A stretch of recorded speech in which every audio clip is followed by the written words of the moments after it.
Poucas organizações no mundo despertam tanta curiosidade e, ao mesmo tempo, são tão mal compreendidas quanto a maçonaria.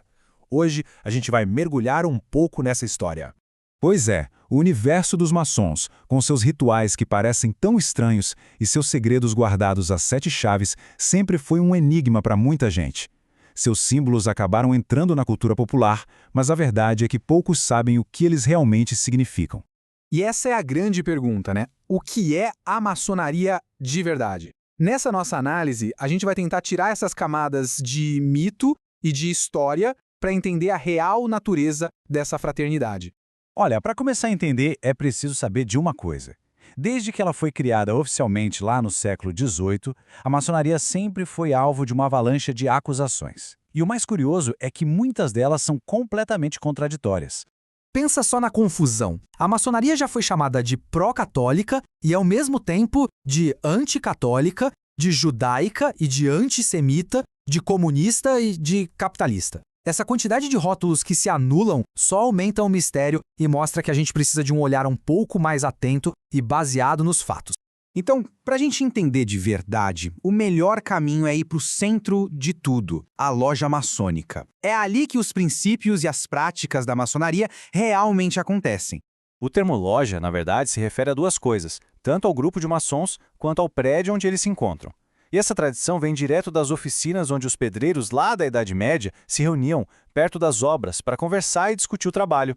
A jornada de um maçom é dividida em 3 níveis ou graus principais. É uma progressão que espelha exatamente a estrutura das antigas guildas de pedreiros, sabe? Onde um jovem começava como aprendiz, depois virava um companheiro de ofício, até finalmente se tornar um mestre na arte. E a liderança de uma loja é toda simbólica também. O venerável mestre, que é quem preside as reuniões, tem como símbolo o esquadro, que representa a virtude.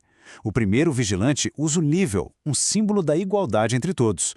E o segundo vigilante usa o prumo, que representa a integridade. Fica claro aqui como as ferramentas dos construtores viraram símbolos de princípios morais. E isso nos leva a um ponto que é crucial. A maçonaria se vê não apenas como um clube, mas como um verdadeiro sistema de moralidade, uma filosofia para guiar a vida dos seus membros.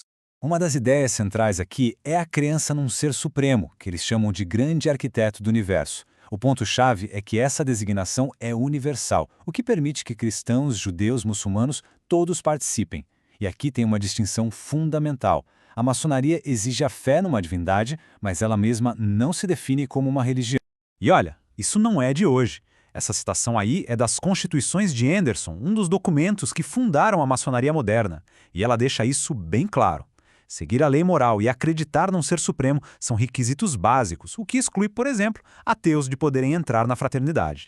Então, na prática, o que os maçons juram defender? Bom, seus deveres mais importantes incluem o amor fraterno, a ajuda mútua, a confiança, a igualdade e a busca constante por aprendizado.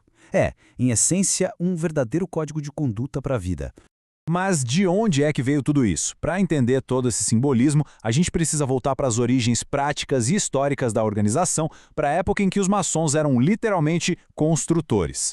As raízes da maçonaria estão lá nas guildas medievais de pedreiros, os chamados maçons operativos. Eles eram artesãos de elite, eram livres para viajar de uma obra para outra, construindo aquelas catedrais imensas da Europa. E o conhecimento que eles tinham de geometria era um segredo profissional, guardado com o maior zelo. Essa evolução de uma guilda de trabalho para uma fraternidade filosófica foi um processo de séculos. Tudo começa por volta de 1390, com um documento que era um tipo de código de conduta para pedreiros.